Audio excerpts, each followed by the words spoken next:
Guys, just when I thought it was over, oh man, I said, I got one more idea. And I think this might work. Like, you don't know me?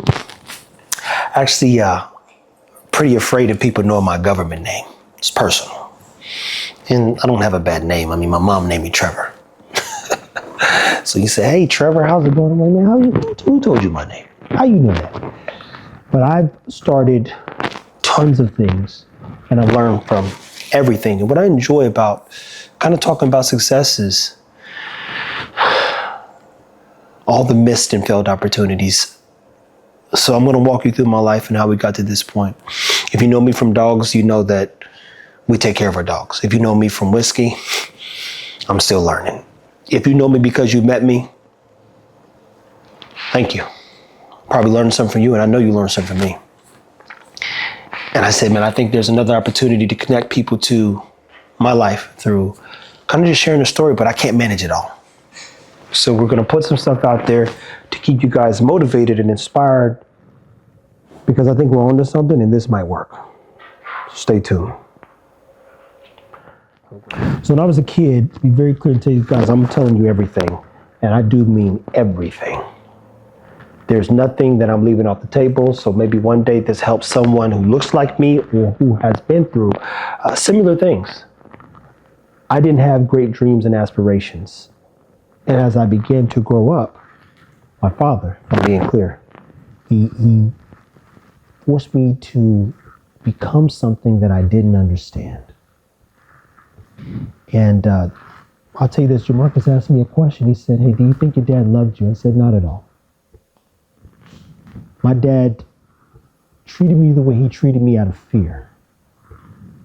He forced me to become something out of fear. His fear was me ever looking at or going to prison. He said, well, how does that get you to success? We become the people that we're raised by, and we make choices based on the things that we've seen. If I saw success early, I'd probably be successful a lot sooner. But that's not the story. My dad hated the idea of me ever considering jail, so he beat me. One of the famous stories is tied me up, my mouth in my hands, and said, I'm going to beat you prison style. And you know why? I'm never going to forget this teacher. I was with a young man at the time. We were in 7th or 8th grade, and Brandon Green and she said, you guys need to hurry up and get to class. I said, we'll get there when we want to. She says, you've been acting out. I'm making a phone call to Dad. I said, oh, Jesus. I said, this is going to get ugly. And I don't know how y'all's parents are, but I remember walking into my grandmother's house because that's where I was living. And by the time I shut the door was opening. He said, go and put your stuff down. You come with me. I said, oh, I'm cooked. That's a new word these young folks using, so it's stuck in my head. I'm cooked. And so we're driving to this woman's house. Miss Valerie, if you see this, you know my dad was crazy. And nobody was home, so there's nobody to stop him. And he says, on the way to there, she didn't live far. He says, hey, I almost snatched you off the bus after that teacher called me. And the only reason why I didn't, because I didn't want to embarrass you. Fast forward as an adult, what I've realized now in that moment, even though he beat the brakes off my behind, I'm talking cut a water hose, tied my mouth up, grabbed a chair. My dad used to wear suits. He was an accountant after going to jail, and a computer engineer, and so many other things. He put a chair down, tied me up with a wife beater, and even my mouth, and nobody was even home.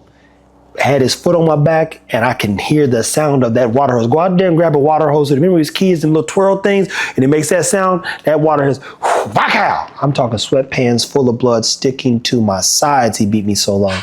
And it was a preparation thing, so you sitting there in fear on the couch downstairs, wondering, what is he doing? Like, what's going to make this beating different than the last one? Look, I'm going to tell you this. It's one of them unforgettable ones, man. He switched out of his suit, put his wife beater on, had the gray sweatpants and caterpillar boots. I remember this outfit, but I said, oh my God. Boy, he's motivated today. Now that I'm grown, I'm not going to tell anybody that I was right, but I will tell you, he was embarrassed. Think about that. Think about that for 2 seconds. He was embarrassed that his kid acted out. And I've been taught to be mannerable. I've been taught to be respectful. Yes, sir. No, sir. I've been taught a lot of things. And when I look back at it now, which is, man, I'm surprised you tell that story. He was embarrassed as a parent because I couldn't keep my mouth shut or just do as I told or not be disrespectful to anybody. An embarrassment for him, disrespect for him, it triggered the inner prisoner. And when I'm here today, I'm okay with embarrassment. I'm not okay with looking stupid. But in this moment right now, I'm saying, man, I ain't gonna tell you that beating changed my life because he beat me quite a few good times. But I will tell you, he couldn't articulate at times how he was feeling or what made him so angry. I grew pretty close with my father in terms of how we communicated, and he told me a lot of truths and they were messed up. So I'll give you perspective. And I'm telling you, I'm telling everything. If he see this, I don't talk to my dad to this day. My mom see this, I'm telling everything, man. This is it. This is it. We're building this page out because, again, what I've learned is that stories kind of shape the world. And I actually don't like sitting down talking. I don't like podcasts, and we got podcast stuff. But I'm thinking to myself, man, I've learned from the dog world that a lot of people look up to me, and I don't like it. But I don't have a choice because I'm never going to stop doing this dog thing until we hit certain increments. What I'll say is, because he couldn't articulate himself, he expressed himself through violence, which he was taught. He was raped by a male cousin. And again, somebody says, well, somebody's going to ask, well, why are you okay telling this story? And he not telling because he told me.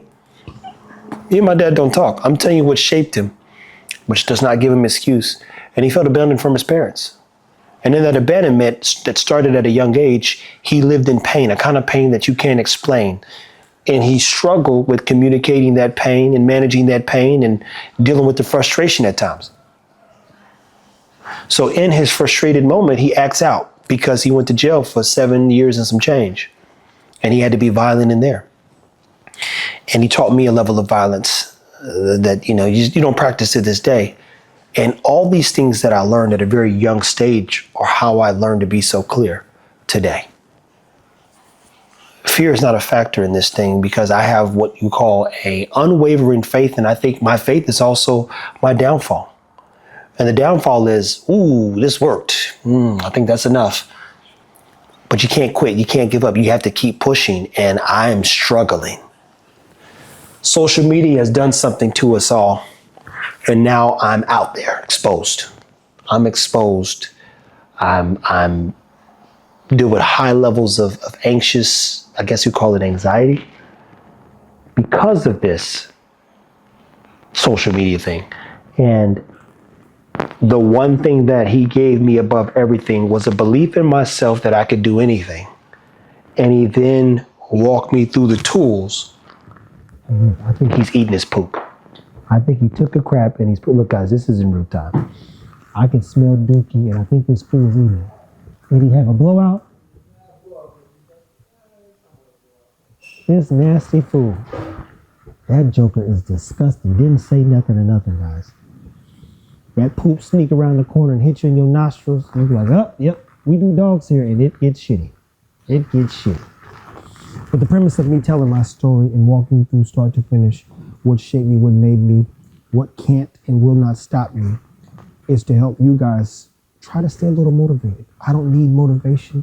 I don't lack drive. I definitely don't lack focus. I have a ridiculous amount of determination. And right now I'm learning I got a lot to learn and tons of willpower. So as you see some of these clips pop up here and there, hopefully you understand why this has worked in so many other avenues and why I've learned so much. But it was my parents, and I think someone asked me on a live, and I think we'll close this out with this. What do we got time-wise? Okay. Guy asked me on a live when we were on TikTok. He said, man, what's the best advice you ever got? I said, you don't get advice. I don't need advice. Words don't inspire me. You telling me good job don't motivate me. I ain't inspired by no man. I ain't inspired by no woman. You can't get me up. You can't make me go to sleep. You can't tell me to do anything. It didn't work that way. I learned from real events, and because of the tools my grandfather, Clarence Cochran Sr., and my dad gave me, I'm not confused about who I'm supposed to be or the man I'm supposed to become. There's this journey I'm on, and that's the struggle. So the struggle becomes, man, is all of this worth it if we're just gonna die? Maybe, maybe not. But the other question is, and this is a real question I ask myself, And I had to get through this about 10 years ago. I built this thing called T-Fit 365, which is why you guys are here. And I turned around and it worked. And then I lost a kid. It's funny, man. As I'm thinking now, them losses fucked me up. We lost a kid named Andre Maloney. And a friend of mine said, you weren't the same after Andre died. And it's like you do all these good things and it's stripped from you in an instance. I remember Coach Fraze. I'm never going to forget this. I just got to Shawnee Mission South. And Fraze used to be a coach at West for a little bit. He heard the news, walked into the school, heard that Andre died, left football practice right then and there, and went to Shawnee Mission West to check on Callahan. You're not supposed to lose a kid that great. Not that early. Such a bright future, man. I couldn't wrap my head around it. In your mind, you're fine. I didn't cry at the hospital when all the kids were going to see him. And they said, T-Fit, you want to go back there? They were doing these things. He had an aneurysm and he became lifeless. But they said, if everybody want to go say goodbye, go say goodbye. And I remember, no, I don't want to see him like that. So you get there and I'm like, I'm losing my shit, if I'm being honest. I'm like, he was just fine last night. Why did they do this? They could have put this over his head. I hang around a lot of doctors. So this thing that they can cut open, put in your head when you have an aneurysm, stop it to a degree. I knew this stuff. I'm around medicine. And I remember Callahan said, Trevor, calm down. He said, he's gone. There's nothing we can do about it. I said, all right, coach. And I left. And I remember uploading his final interviews that night. And I couldn't keep it together. I'm watching this kid on the screen tell me this, answer my questions and show up, which he always did. And I'm thinking, I'm just like bawling. And I went down the road of acquiring a few more schools, and I was like, man, I'm done with this. I'm done with this, man. But I stopped T-Fit at that moment. A year or so later, I can't do this anymore. Then I got to Texas. Somebody called and says, hey man, I know somebody that said you could do such as. I said, yeah, I can. And then I did it again. But I just couldn't get into it, man. It's never fun losing a kid, especially one who's got your back and who's just there for you. But if you're going through whatever you're going through and you need to hear words of encouragement, I'm not selling you nothing else. I didn't think that my life would matter, if I'm being honest. And part of thinking that way comes from an environment where you're never shown that you can be more than they tell you and give you the tools, but you don't really believe it. So now I've got this dog thing, and I'm getting to witness in real time the impact I've had on thousands and thousands, technically millions of lives. And all I'm thinking is, man, this is the beginning.